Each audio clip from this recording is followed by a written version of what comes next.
हाँ तो जी, राधे राधे। नमस्कार सभी लोगों को।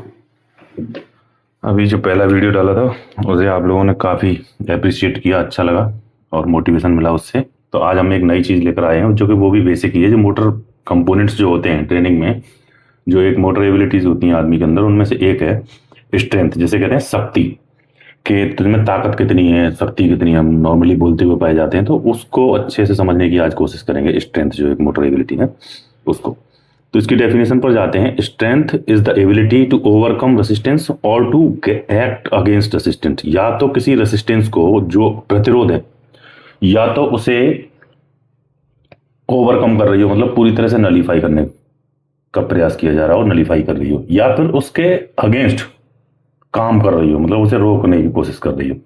दोनों चीजों में अंतर हम आगे स्पष्ट करेंगे। फिलहाल डेफिनेशन देखते हैं। Strength is the ability to overcome resistance और टू एक्ट अगेंस्ट रेसिस्टेंस। ये एबिलिटी है किसी भी इंडिविजुअल की जो रेसिस्टेंस को ओवरकम करने की या फिर उसके अगेंस्ट काम करने की। अभी ये कितने टाइप की होती है? बेसिकली ये होती है दो टाइप की। एक होती है डायनेमिक और एक होती है स्टैटिक। तो स्टैटिक तो होती है आइसोमेट्रिक, जिसमें कोई विजिबल मूवमेंट मसल्स का नहीं होता, और लेकिन स्ट्रेंथ लग रही होती है, कॉन्ट्रेक्शन हो रहा होता है मसल का और फोर्स जनरेट हो रही होती है, लेकिन वो विजिबल नहीं होता, कि कोई लेंथ में चेंज नहीं होता, विजिबल दिखता नहीं है मसल की लेंथ में चेंज होता हुआ। और दूसरी है आइसोमेट्रिक बोलते हैं ना उसको, वो होती है स्टैटिक।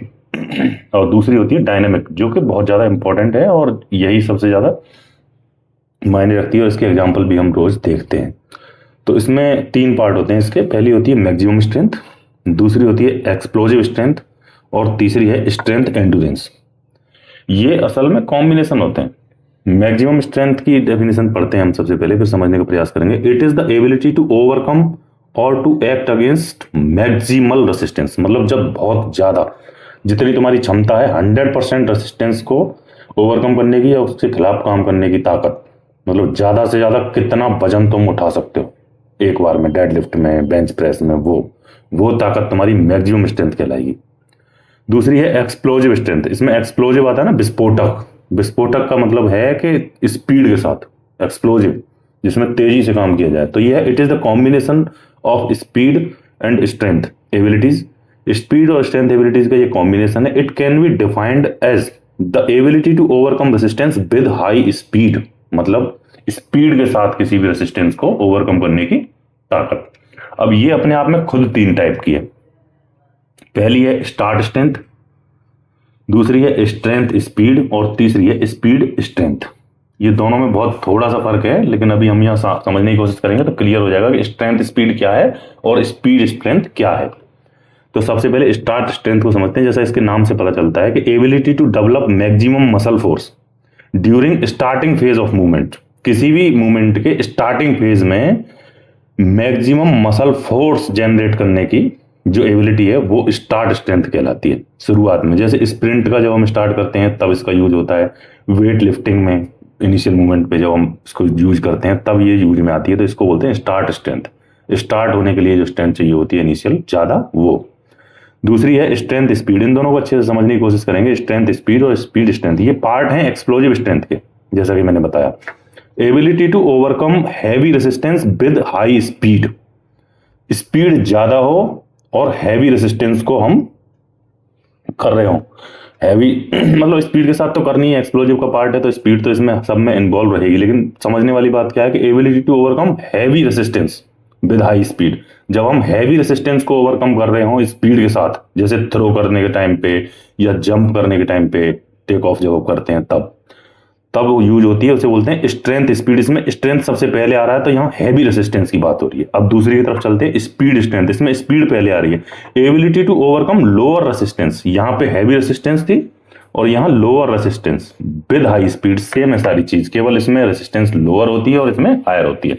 स्ट्रेंथ वाली में जिसमें स्ट्रेंथ पहले आता है उसमें स्ट्रेंथ हैवी होती है। जिसमें स्पीड पहले आता है उसमें स्पीड तो दोनों में है, लेकिन इसमें स्पीड ज्यादा मायने रखती है, रेसिस्टेंस इतनी कम होती है। जैसे टीम गेम्स में हम यूज करते हैं, दरअसल इसमें स्प्रिंट लगानी होती है। हॉकी में और बहुत सारे बास्केटबॉल में भी कभी कभी स्पीड का यूज होता है, और भी कई जगह स्पीड के साथ पावर लगानी होती है हमें। उसमें बॉक्सिंग में, रेसलिंग में, कॉम्बैट स्पोर्ट्स में इसका यूज होता है। मतलब ज़्यादा कोई रेसिस्टेंस यूज नहीं करते हम, अपनी मसल फोर्स ही यूज करते हैं और ज़्यादा पावर लगाते हैं फुल स्पीड के साथ। और कॉम्बैट स्पोर्ट्स में ये लिखा है इसमें लो वेट कैटेगरी की कॉम्बैट स्पोर्ट्स में इसका यूज होता है, क्योंकि वहां रेसिस्टेंस लोअर होती है। और हैवी वेट कैटेगरी की रेसलिंग में नहीं होगा, हैवी वेट कैटेगरी की रेसलिंग में ये वाला यूज होगा, स्ट्रेंथ स्पीड होगी यूज। ठीक है, यहां तक हमें समझ में आ गया। मैक्सिमम स्ट्रेंथ को हमने समझ लिया, एक्सप्लोजिव स्ट्रेंथ को समझ लिया और इसके 3 पार्ट्स को समझ लिया। अब हम आगे बढ़ते हैं तीसरी, स्ट्रेंथ एंड्योरेंस। जैसा इसके नाम में आ रहा है एंड्योरेंस, एंड्योरेंस का मतलब होता है सहन शक्ति, किसी भी काम को करने की, लंबे समय तक करने की क्षमता। जब एंड्योरेंस शब्द कहीं भी आएगा किसी में भी, तो एक चीज उसकी डेफिनेशन में अपने आप पाई जाएगी, the ability to do particular movement for a longer period of time under the condition of fatigue. थकान की स्थिति में भी लंबे समय तक किसी कार्य को करने की क्षमता एंड्योरेंस कहलाती है। अब यहाँ स्ट्रेंथ एंड्योरेंस है, तो मतलब स्ट्रेंथ को लंबे समय तक यूज करने की क्षमता, थकान की स्थिति में भी स्ट्रेंथ यूज करने की क्षमता, मतलब पावर, मसल फोर्स जनरेट करने की क्षमता स्ट्रेंथ एंड्योरेंस कहलाती है। सिंपल हमें समझ में आ रहा है। अब इसकी डेफिनेशन हम देख लेते हैं एक बार। एबिलिटी टू ओवरकम रेसिस्टेंस और to act against resistance, same strength वाली डेफिनेशन से आया उठ के, वही वर्ड है, एबिलिटी तो वही रहेगी। एबिलिटी टू ओवरकम रेसिस्टेंस और to act against resistance under the condition of fatigue. ये बोला था ना मैंने, जहां एंड्योरेंस आएगा वहां ये वर्ड जरूर आएगा, थकान की स्थिति में भी। इट मे बी स्टैटिक, ये समझने वाली बात है, इसमें it may be static, isometric और डायनेमिक। ये स्टैटिक भी हो सकती है और डायनेमिक भी हो सकती है। अब जब ये स्टैटिक होगी तो फिर इसको बोला जाएगा टू एक्ट अगेंस्ट रेसिस्टेंस, मतलब किसी भी रेसिस्टेंस, हमारे सामने से कोई प्रतिरोध आ रहा है, हम उसे रोकने का प्रयास कर रहे हैं या उसे धकेलने का प्रयास कर रहे हैं और हमारी मसल मूवमेंट विजिबल नहीं कर रही है, तो तब ये एक्ट अगेंस्ट रेसिस्टेंस, हम किसी के खिलाफ काम कर रहे हैं। और जब डायनेमिक होगा, मतलब हम कुछ कर पाएंगे, धकेल पाएंगे, दूसरे की इनर्शिया को तोड़ पाएंगे, प्रतिरोध की को, तब हम बोलेंगे टू ओवरकम रेसिस्टेंस। डायनेमिक में ओवरकम रेसिस्टेंस होगा, लेकिन under the condition of fatigue. ये चीज कॉमन है जब एंड्योरेंस की बात होगी, स्ट्रेंथ एंड्योरेंस की। ठीक है, अब ये भी 2 टाइप की है। एक होती है स्ट्रेंथ एंड्योरेंस। ये वर्ड कुछ ऐसे हैं जो आते हैं और इंटरव्यू में पूछ लिए जाते हैं कभी कभी, तो हमें ये कंसेप्ट एकदम साफ होना चाहिए कि क्या है, तो उसका मतलब क्या है। स्ट्रेंथ एंड्योरेंस का मतलब है oppose high resistance under fatigue. High resistance को फटीग, थकान की स्थिति में अपोज करना, जैसे कॉम्बैट में, पोल वॉल्ट में, इसमें ये स्ट्रेंथ एंड्योरेंस बोली जाएगी। हाई रेसिस्टेंस, जिसमें भी स्ट्रेंथ पहले आ रहा है यहां की तरफ, तो स्ट्रेंथ एंड्योरेंस बोली जाएगी। और एंड्योरेंस इसमें पहले आएगा तो अपोज लो रेसिस्टेंस अंडर फटीग, थकान की स्थिति में लो रेसिस्टेंस को वो करना, ओवरकम करना या फिर एक्ट करना उसके अगेंस्ट। ये जैसे स्विमिंग में होता है, साइकिलिंग में होता है, ये इसके एग्जाम्पल है। अब एक वर्ड और आता है जो पूछ लिया जाता है और हमें पता भी होना चाहिए स्ट्रेंथ का, एक और टाइप बोलते हैं कि रिलेटिव स्ट्रेंथ क्या है। जैसा कि इसके नाम से पता चलता है कि रिलेटिव, रिलेटिव मतलब ये रेशियो है, इन रिलेशन ऑफ समथिंग, मतलब किसी के रिलेशन में पूछा जा रहा है कि स्ट्रेंथ क्या है तुम्हारी, कंपेरेटिव है एक तरीके से, इसके नाम से ये पता चलता है। तो इसकी डेफिनेशन भी उसी तरह से आएगी। It is not a strength ability. सबसे पहली बात, ये स्ट्रेंथ एबिलिटी नहीं है अपने आप में, it is a ratio. It is a ratio, जैसे मैंने बोला ना कंपेरेटिव है, it is a ratio of maximum strength and body weight. Maximum strength और बॉडी वेट का रेशियो है, उसे हम कहते हैं रिलेटिव स्ट्रेंथ। जैसे maximum strength upon body weight, ये इसका हो गया फॉर्मूला। रिलेटिव स्ट्रेंथ क्या है? Maximum strength upon body weight. Maximum strength ये वाली, उसके उसमें रिलेशन में बॉडी का वेट कितना है, मतलब कोई हल्का आदमी है उसके बाद भी बहुत ज्यादा पावर लगा सकता है या ज्यादा वेट उठा सकता है, तो मतलब उसकी रिलेटिव स्ट्रेंथ बहुत अच्छी है। तो ऐसा जब होता है जब उसकी मसल कंपोजिशन बहुत अच्छी हो, बॉडी में फैट के अलावा मसल ज्यादा मजबूत हो और जो भी उसका बॉडी वेट है उसमें मसल पोर्शन ज्यादा हो कंपोजिशन में, तब ऐसा होता है, तो वो बोली जाती है रिलेटिव स्ट्रेंथ। अब हम आते हैं, इसका एक चार्ट बताया गया है हरदयाल सिंह की बुक में, वहीं से मैंने कॉपी किया है ये, इससे समझ में आती है काफ़ी चीज़ें। स्ट्रेंथ यहाँ पे दिया है, इसको जब हम फ्लो चार्ट में बांटेंगे तो स्टैटिक हो गई और डायनेमिक हो गई। अब स्टैटिक कौन सी है? स्टैटिक हो सकती है मैक्सिमम और स्टैटिक हो सकती है स्ट्रेंथ एंड्योरेंस, लेकिन एक्सप्लोजिव कभी भी स्टैटिक नहीं हो सकती। समझने वाली बात ये है। स्टैटिक 2 ही तरह की हो सकती है, स्ट्रेंथ एंड्योरेंस स्टैटिक हो सकती है और मैक्सिमम स्ट्रेंथ भी स्टैटिक हो सकती है, लेकिन एक्सप्लोजिव नहीं हो सकती। एक्सप्लोजिव केवल डायनेमिक हो सकती है और डायनेमिक केवल एक्सप्लोजिव नहीं हो सकती, डायनेमिक मैक्सिमम भी हो सकती है, एक्सप्लोजिव भी हो सकती है और स्ट्रेंथ एंड्योरेंस भी डायनेमिक हो सकती है, लेकिन कभी भी एक्सप्लोजिव स्ट्रेंथ स्टैटिक नहीं हो सकती। एक चीज हमारी समझ में आई। दूसरी बात, अब मैक्सिमम को नीचे देखते हैं तो पावर, पावर भी मैक्सिमम स्ट्रेंथ का ही पार्ट है, वो पावर है। पावर का मतलब होता है कहीं पे किसी चीज को ओवरकम करने की क्षमता, वो एक्ट अगेंस्ट और ओवरकम में यही अंतर है। पावर, पावर की जब हम डेफिनेशन लिखते हैं तो वो फिर ओवरकम में आता है, किसी का इनर्शिया तोड़ने की क्षमता, उसे हटाने की, उसे पदस्थ करने की, वहां से हटा देने की क्षमता, वो पावर कहलाती है। और भी यूज होते हैं इसके socially power. Maximum strength endurance, ये भी मैक्सिमम है। मैक्सिमम स्ट्रेंथ एंड्योरेंस जैसे हमने पढ़ा था ना अभी पीछे, मैक्सिमम स्ट्रेंथ एंड्योरेंस मैक्सिमम के पार्ट में, ये दूसरा है। ये कॉम्बिनेशन बन गया इसका। मैक्सिमम स्ट्रेंथ जब लग रही होगी और लंबे समय तक लग रही होगी थकान की स्थिति में, तो फिर मैक्सिमम स्ट्रेंथ एंड्योरेंस हो जाएगा वो। और एक्सप्लोजिव जब बात आएगी तो पावर, पावर एक्सप्लोजिव होती है हमेशा, डायनेमिक ही होगी। जैसे डायनेमिक है, पावर किस तोड़ पाएंगे हटा पाएंगे तो वो डायनेमिक ही होगा। जब मूवमेंट होगा और दिखेगा, वो किसी की स्थिति बदलती हुई दिखेगी तो वो पावर उसी में आएगा, एक्सप्लोजिव में। और एक्सप्लोजिव ही हो सकती है पावर एंड्योरेंस, मतलब थकान की स्थिति में एक्सप्लोजिव स्ट्रेंथ का यूज करना, वो पावर एंड्योरेंस कहलाता है। ठीक है, अब एक नई चीज इसमें और आती है पढ़ने वाली, an overview of strength abilities. ठीक है, ये जो अभी हमने देखा है ये ओवरव्यू है एक तरीके का। अब इसके बाद आते हैं फैक्टर्स डिटरमाइनिंग स्ट्रेंथ। स्ट्रेंथ कौन कौन से फैक्टर पे डिपेंड कर रही है, अब हम ये जानने की कोशिश करेंगे। तो इसमें आते हैं मसल क्रॉस सेक्शन, मतलब लोकल एरिया में तुम्हारे पास मसल्स कितनी हैं, कितने माइक्रोफाइबर्स वहां मौजूद हैं जिनसे पावर जनरेट होगी। अल्टीमेटली मसल को ही पावर जनरेट करनी है, फोर्स जनरेट करनी है, सॉरी, फोर्स उसी को जनरेट करनी है। तो वो क्रॉस सेक्शन एरिया जितनी बड़ी मसल होगी उतनी ज्यादा स्ट्रेंथ अप्लाई कर पाएगी या फोर्स जनरेट कर पाएगी। सिंपल, एक तो इस पे डिपेंड करता है। दूसरा muscle fibre spectrum, muscle fibre हैं कैसे, इस पे भी डिपेंड करेगा, रेड और व्हाइट। एक जब स्लो ट्विच फाइबर तुम्हारी बॉडी में ज्यादा होंगे तो फिर तुम एंड्योरेंस वाली एक्टिविटी ज्यादा कर पाओगे, और जब फास्ट ट्विच फाइबर ज्यादा होंगे तो फिर आप स्ट्रेंथ ज्यादा मैक्सिमम यूज कर पाओगे। ये चीज फाइबर पे भी डिपेंड करती है कि तुम्हारी बॉडी में किस तरह का फाइबर है, क्योंकि ये जो लॉन्ग डिस्टेंस रनर्स होते हैं उनके स्लो ट्विच फाइबर बहुत ज्यादा स्ट्रांग होते हैं या उनकी डोमिनेंस रहती है, और जो लॉन्ग शॉर्ट डिस्टेंस वाले स्प्रिंट वाले जो होते हैं उनकी फास्ट ट्विच फाइबर होते हैं। तो ये इस पे भी डिपेंड करती है स्ट्रेंथ कि तुम्हारे अंदर किस तरह के फाइबर हैं, मसल की कंपोजिशन क्या है। अच्छा, दूसरा कोऑर्डिनेशन, कोऑर्डिनेशन पे बहुत डिपेंड करती है। कोऑर्डिनेशन अपने आप में एक एबिलिटी है और ये कई तरह से होता है। पहले इसको एजिलिटी बोला जाता था केवल, लेकिन बाद में इस पर रिसर्चेज हुई तो फिर पता चला कि कई सारी चीजें हैं। उस पर हम आगे डिस्कस करेंगे जब हम कोऑर्डिनेशन पढ़ेंगे तब। ये दो तरह का होता है कोऑर्डिनेशन, जैसे समन्वय, इंटरमस्कुलर और इंट्रामस्कुलर। और इंट्रा में मतलब क्या है कि मसल्स के बीच में, ये मसल है और एक मसल है, इन मसल्स के बीच में जब समन्वय हो रहा हो, एक मसल के साथ दूसरी मसल काम कर रही है, उनमें कैसा कोऑर्डिनेशन है। और मसल के भीतर जो माइक्रोफाइबर्स हैं उनमें कैसा कोऑर्डिनेशन है, वो इंट्रा कहलाएगा, मसल के अंदर। और इंटर मसल्स के बीच में, अलग अलग मसल्स के बीच में। जैसे इंटर स्कूल होता है तो उसका मतलब होता है स्कूल के बीच में कंपटीशन, और इंट्रा स्कूल मतलब इंट्रामुरल, उसी स्कूल के अंदर होने वाली प्रतियोगिता, वो होती है इंट्रा स्कूल। इस तरह से होता है ये। ठीक है, अब आगे बढ़ते हैं। एनर्जी सप्लाई, आपको एनर्जी कैसे मिल रही है, ये सबसे बड़ी बात। ATP CP system, glycolysis, anaerobic glycolysis, aerobic glycolysis और इलेक्ट्रॉन ट्रांसपोर्ट चेन, ये बहुत सारे एनर्जी सिस्टम है। हम इसे भी डिस्कस करेंगे किसी दिन कि कौन सा कब काम आता है। सबसे पहले अल्टीमेटली एटीपी सीपी सिस्टम काम आता है, जो रेडीमेड हमारे पास होता है, मसल ग्लाइकोजन से जो एनर्जी लेता है एटीपी सीपी, फिर ग्लाइकोजन से लॉन्ग टर्म में लेता है, sorry.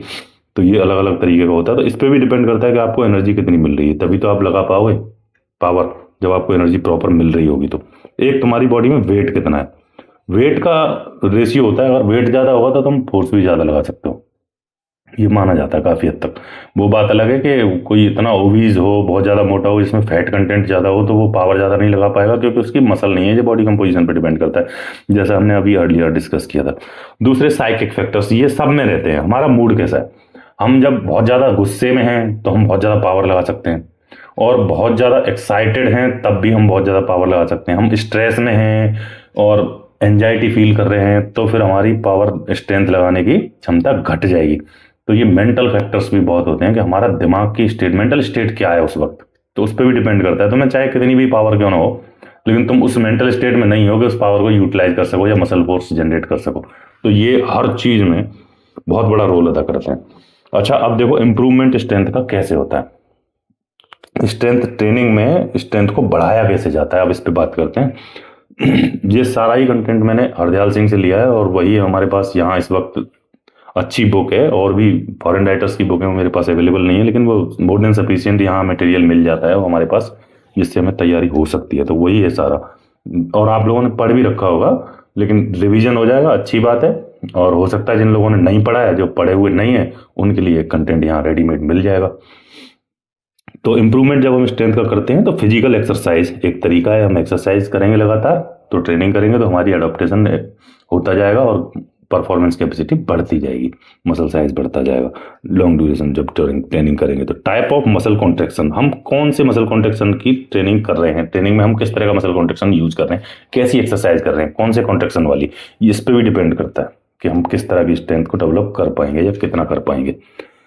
Method of strength training, इसमें कुछ मेथड्स होते हैं, जो भी हों कई तरीके के हैं, हम आगे डिस्कस करेंगे, ठीक है। मेथड होते हैं स्ट्रेंथ ट्रेनिंग के। और organisation of strength training, strength training को ऑर्गेनाइज कैसे किया जाए, हम किस तरीके से उसे सेटअप बनाएं जिससे हम लीनियर डेवलपमेंट कर सकें without any injury, without any detraining, without any overload. हमारी बॉडी ओवरलोड में भी ना आए, ऑप्टिमम लोड में रहे, और कोई डिट्रेंड भी ना हो बीच में, ऐसा भी ना हो कि एडॉप्टेशन गिर जाए या फिर हम लो लोड लेने लगें, तो उससे भी दिक्कत होती है, उससे इंप्रूवमेंट नहीं होता। तो एक प्रॉपर वे में हमें ऑर्गेनाइज करना पड़ेगा, एक चार्ट बनाना पड़ेगा कि हमें इसको पूरी तरीके से ऑब्जर्व करना पड़ेगा through the initial stage to the end whenever decided to be achieved the goal।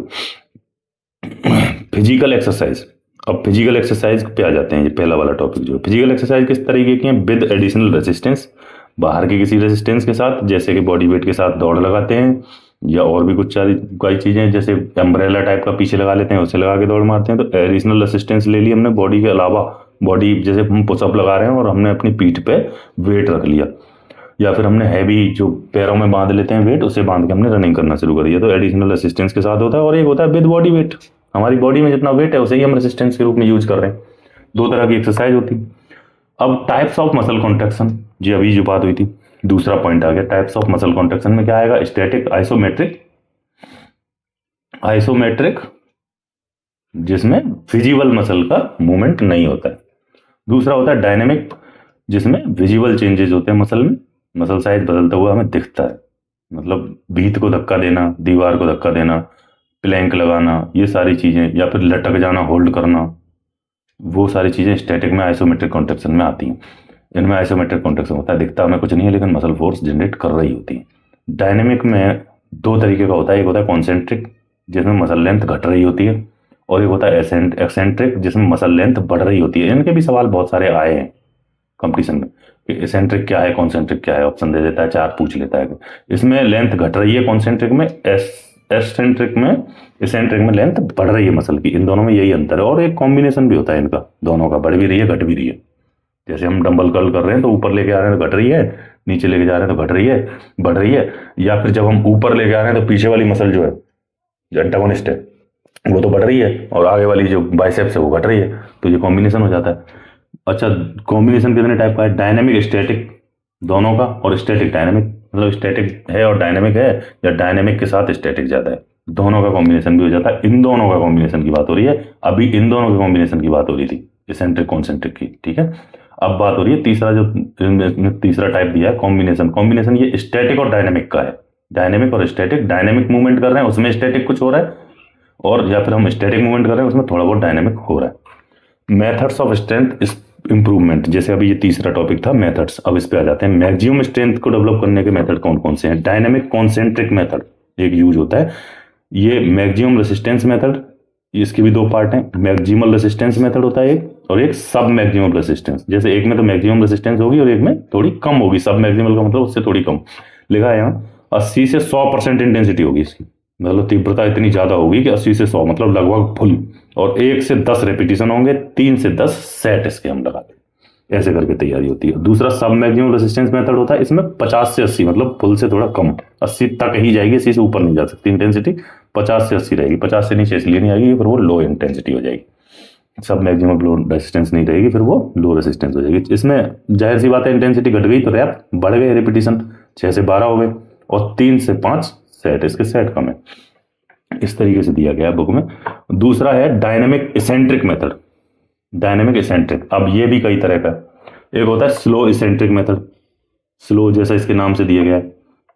अब इसमें क्या है, 120% और इवन मोर इंटेंसिटी, इसमें इंटेंसिटी सबसे ज्यादा होती है, जितनी तुम्हारी क्षमता है उससे भी ज्यादा इंटेंसिटी, और 10 से 35% maximum strength, more than maximum strength से 10 से 35% ज्यादा लगाई जाती है हर उसमें। और ज्यादा, जाहिर सी बात है, जब इतना इंटेंसिटी हाई है, मैक्सिमम से भी ज्यादा है, तो फिर एक ही रैप लगा लो, वही बहुत है, और एक ही सेट, एक ही रैप लगेगा और एक ही सेट लगेगा, 8-10 सेट लग जाएंगे, एक रैप का ही एक सेट होगा। ऐसे करके हम 6 से 8 बार कर लेंगे मैक्सिमम वाला। एक होता है रिएक्टिव मेथड, इसको डेप्थ जंपिंग भी बोलते हैं, बॉक्स जंपिंग, प्लायोमेट्रिक भी बोलते हैं। 40 से 120 सेंटीमीटर के बॉक्स होते हैं, उन पे कूदना होता है, और कूद के फिर नीचे आना होता है, और फिर नीचे आते ही फिर ऊपर जाना होता है, मतलब रिएक्टिव होता है एक तरीके से। हम डेप्थ जंपिंग गड्ढा करके उसमें भी कूद के ऊपर आ सकते हैं, या फिर हम बॉक्स पे जा सकते हैं कूद के, और फिर बॉक्स से वापस नीचे आ सकते हैं। मोटिव दोनों जगह वही रहता है कि एकदम से हम जब गिरेंगे कहीं तो उसको रिएक्ट करना होगा, रिएक्टिव मेथड, उसके तुरंत बाद हमें तुरंत मूवमेंट में ही रहना है, वापस लौट के आना। तो वो एक तरीके की ट्रेनिंग होती है स्ट्रेंथ को डेवलप करने की। ये एक्सप्लोजिव स्ट्रेंथ के लिए ज्यादा यूज की जाती है, लॉन्ग जंपर्स, और ये इसको बहुत यूज करते हैं डेप्थ जंपिंग को। अच्छा, एक और है इसमें, used for explosive strength also, ये एक्सप्लोजिव स्ट्रेंथ के लिए यूज होता है, यही मैंने बोल दिया, दोबारा पढ़ रहा हूं उसे। आइसोकाइनेटिक मेथड एक होता है, इसमें डायनेमिक इसेंट्रिक मेथड में ही आइसोकाइनेटिक, अभी हमने 2 पढ़े थे यहाँ पे, आइसोमेट्रिक और आइसोटोनिक। डायनेमिक जिसे कहते हैं वो आइसोटोनिक है, ठीक है। एक तो ये जिसमें विजिबल चेंज नहीं होता, एक ये होता है इसमें विजिबल चेंज होता है। लेकिन ये क्या है, आइसोकाइनेटिक, ये पिरायन ने दिया था 1968 में। अब इसकी खास बात क्या है, इसमें क्या होता है कि हर एक एंगल पे मसल फोर्स इक्वल रहती है। इसको समझने वाली बात यह है कि जब किसी मूवमेंट को करते हैं हम बॉडी से, तो उस मूवमेंट में से डंबल कर्लिंग कर रहे हैं हम, तो जब डंबल में हाथ सबसे नीचे रह रहा है हमारा, उस वक्त उसे ऊपर उठाने के लिए सबसे ज्यादा ताकत चाहिए। लेकिन जैसे ही वो 90 डिग्री के एंगल पे एल्बो आ जाएगी, फिर उसके बाद इतनी ताकत नहीं चाहिए। ये होता है ना नॉर्मली जब हम आइसोटोनिक कर रहे होते हैं तो। लेकिन आइसोकाइनेटिक जब करेंगे तो उसकी एक शर्त है, आइसोकाइनेटिक उसे तभी माना जाएगा जब वो हर एंगल पे इक्वल मसल फोर्स जनरेट हो रही हो। ऐसा अपने आप कर पाना बहुत मुश्किल होता है, इसलिए इसके लिए मशीन यूज होती है। ये ज्यादातर मशीनों से की जाती है, मशीन ही ऐसा कर सकती है कि तुम हर एंगल पे बराबर फोर्स लगाओ या फिर बराबर इंटेंसिटी रहे। दूसरा स्टैटिक जो आइसोमेट्रिक है, जैसा अभी हमने बताया था। अब दूसरा ये मैक्सिमम स्ट्रेंथ के मेथड हो गए। अब एक्सप्लोजिव स्ट्रेंथ के लिए कौन कौन से मेथड यूज होते हैं? एक्सप्लोजिव स्ट्रेंथ बढ़ाने के लिए using special and competition exercise, special और कंपटीशन एक्सरसाइज यूज करते हैं। कंपटीशन में जो होती है वही सारी चीजें करेंगे, या फिर हमने थोड़ा सा विद चेंज रेसिस्टेंस चेंज करके, जैसे शॉर्ट पुट को भारी करके फेंक लिया, कभी हल्का करके फेंक लिया, है ना, लाइट और हैवी शॉर्ट पुट को थ्रो करना, पुश करना, पुट करना, या फिर स्टॉप स्प्रिंट लगाई, फिर स्टॉप हुए, फिर वहां से स्प्रिंट लगा दी, है ना। और वेट जैकेट्स पहन लेते हैं हम, और हम वो लगाते हैं वेट के साथ स्प्रिंट भी लगाते हैं। तो ये सारी चीजें इसमें आती हैं। एक होता है इंटेंसिव इंटरवल मेथड, ये 70 से 80% इसमें इंटेंसिटी रहती है और 8 से 12 रिपीटिशन रहते हैं। इंटेंसिव का मतलब ये इसमें इंटेंसिटी सब मैक्सिमल के आसपास रहती है, लेकिन लो नहीं जाती ज्यादा, 70 तक ही जाती है, 70 से 80 तक इंटेंसिटी। यहाँ जो सब मैक्सिमल था उसमें 50 से 80 जा रही थी, यहाँ 70 से 80 जाएगी। एक्सप्लोजिव की बात हो रही है, इसलिए यहाँ इंटेंसिटी ज्यादा नीचे नहीं जाएगी, विस्फोटक शक्ति चाहिए तो हमें ज्यादा ही चाहिए। तीसरा आता है अब यहाँ पर स्ट्रेंथ एंड्योरेंस को डेवलप करने के लिए कौन कौन से मेथड यूज होते हैं। स्ट्रेंथ एंड्योरेंस को डेवलप करने के लिए एक्सटेंसिव इंटरवल मेथड और इंटेंसिव इंटरवल मेथड। अब इंटेंसिव इंटरवल मेथड यहां भी था एक्सप्लोजिव के लिए, यहां 70 से 80% इंटेंसिटी थी। अब जो एंड्योरेंस के लिए है तो ये बहुत लंबे समय तक करना है, हमें थकान की स्थिति में करना है, तो यहाँ इंटेंसिटी अपने आप घट जाएगी। नाम इसका भी वही है, इंटेंसिव इंटरवल मेथड ही यूज होगा यहाँ। लेकिन यहाँ इंटेंसिटी 50 से 60% रहेगी और 3 से 6 सेट रहेंगे। यहाँ पे कितने थे? 8 से 12, यहाँ रैप भी ज्यादा थे। और इसमें टाइमिंग की बात होती है, इसलिए 20 से 45 सेकंड के 3 से 6 सेट, मतलब 20 से 45 सेकंड तक तुम करोगे उसे एक सेट में, ठीक है। और ये 3 से 6 सेट करने हैं। अब एक्सटेंसिव आ गया, एक्सटेंसिव में इससे कम इंटेंसिटी रहेगी। एक्सटेंसिव का मतलब वही हो गया लो इंटेंसिटी वाला, 30 से 40% इंटेंसिटी रहेगी। और जब इंटेंसिटी कम रहेगी तो 20 से 30 रिपीटेशन लगेंगे 60 सेकंड वाले, और 3 से 6 सेट, सेट बराबर है, यहाँ भी उतने ही है, यहाँ भी उतने ही है। लेकिन यहाँ अपने आप सिंपल सी बात है, ऑटोमेटिकली जब इंटेंसिटी घट जाएगी तो रिपीटेशन बढ़ जाएंगे, तुम्हारी क्षमता ज़्यादा होगी, तुम ज़्यादा तो कर सकते हो। और जब इंटेंसिटी बढ़ जाएगी तो फिर उसके रिपीटेशन ज़्यादा लगा पाना संभव नहीं भी होता है, ठीक है। अब यूजिंग, तीसरी और है, using special competition exercise with higher resistance, ठीक है। अभी यहाँ पे किया था हमने, इसके लिए जब हम कर रहे थे एक्सप्लोजिव स्ट्रेंथ के लिए, तो ये था using special competition exercises with change resistance, कभी कम कभी ज्यादा। लेकिन यहाँ क्या करेंगे, यहाँ ज्यादा रेसिस्टेंस के साथ करेंगे। यहाँ रनिंग की बात हो रही है स्पेशली, ये रनिंग में जो स्ट्रेंथ यूज होती है वो। तो सैंड रनिंग, बीच पे दौड़ते हैं बालू में, सैंड में, वो। स्विमिंग अगेंस्ट द करंट, धारा जिधर बह रही है नदी की उसके विरुद्ध तैरना, तो वो ज्यादा हो गया। साइकिलिंग अगेंस्ट विंड, हवा इधर से चल रही है, हम उधर की साइड में जा रहे हैं उल्टा उसकी तरफ, उसे अपोज करते हुए, इस तरीके से हमें साइकिलिंग करनी। Play on loose surface, loose surface पे जब हम खेलेंगे तो भी उसमें ज्यादा चाहिए हमें पावर, क्यों? क्योंकि फ्रिक्शन कम हो जाएगा, तो हमें हर एक कदम रखने के लिए, दौड़ने के लिए ज्यादा पावर वहां चाहिए होगी, तो वो हाई रेसिस्टेंस हो जाएगा वहां पे भी। और हॉकी खेलना है हैवी स्टिक्स के साथ या वेट जैकेट्स के साथ, हॉकी खेलना, तो जब हम उतारेंगे तो हमें आदत हो जाएगी, एडेप्टेशन हो जाएगा हैवी वेट के साथ। और जब हम बिना वेट के साथ नॉर्मली खेलेंगे तो हमें ईजी फील होगा, तो उसके लिए हम ट्रेंड हो जाते हैं। रेसलिंग भी करते हैं हैवी पार्टनर के साथ। मेरा वेट 57 कैटेगरी का है और मैं बाउट कर रहा हूँ 82 वाले से, है ना, इस तरीके से हैवी वेट वाले से। तो ये इस तरह से ट्रेनिंग की जाती है इसको डेवलप करने के लिए, स्ट्रेंथ एंड्योरेंस के लिए। हम उससे ज़्यादा देर तक रोक सकते हैं, तो जब हमारी वेट कैटेगरी का रेसलर हमारे सामने आएगा तो हम उसके लिए और ज़्यादा तैयार हो जाएंगे, एंड्योरेंस, हम उससे और ज़्यादा देर तक झेल सकने की क्षमता रखते हैं। अच्छा, एक और होती है सर्किट ट्रेनिंग, इसके भी सवाल आते हैं। डब्ल्यू मॉर्गन ने दी थी ना ये, आर ई मॉर्गन और जी टी एंडरसन, इन्होंने 1953 में वहाँ पे लीड्स में नवोदय का जो पेपर हुआ था पहले, उसमें पूछा था लीड्स यूनिवर्सिटी में हुई थी, और किसने दी थी, या फिर इनके नाम दे दिए थे, उसने पूछा था किस यूनिवर्सिटी में, लीड्स में, यूनिवर्सिटी ऑफ लीड्स इंग्लैंड में। 8 से 12 एक्सरसाइज होती हैं, अलग अलग स्टेशन होते हैं इसमें, उनमें अलग अलग एक्सरसाइज करनी होती है, और इसकी इंटेंसिटी 30 से 50 होती है, मतलब कम ना ज़्यादा, मीडियम इंटेंसिटी इसको रखते हैं। तो it is all about the strength. अगर आपको वीडियो अच्छे लग रहे हो, कोई चीज़ आपकी समझ में आ रही हो, आपको लग रहा हो कि अच्छा है, तो आप इसे लाइक करिएगा, सब्सक्राइब करिएगा और शेयर करिएगा लोगों के साथ जो रैपिड रिवीजन करना चाहते हैं या फिर कुछ नई चीज़ों को देखना चाहते हैं। जो जिन्होंने पहले ये चीज़ें नहीं पढ़ी हैं तो वो उनके लिए नया है, तो उन्हें भी रिकमेंड कीजिएगा कि वो देखें। थोड़ी सी देर में काम खत्म हो जाता है और हम काफ़ी कुछ जान जाते हैं। धन्यवाद।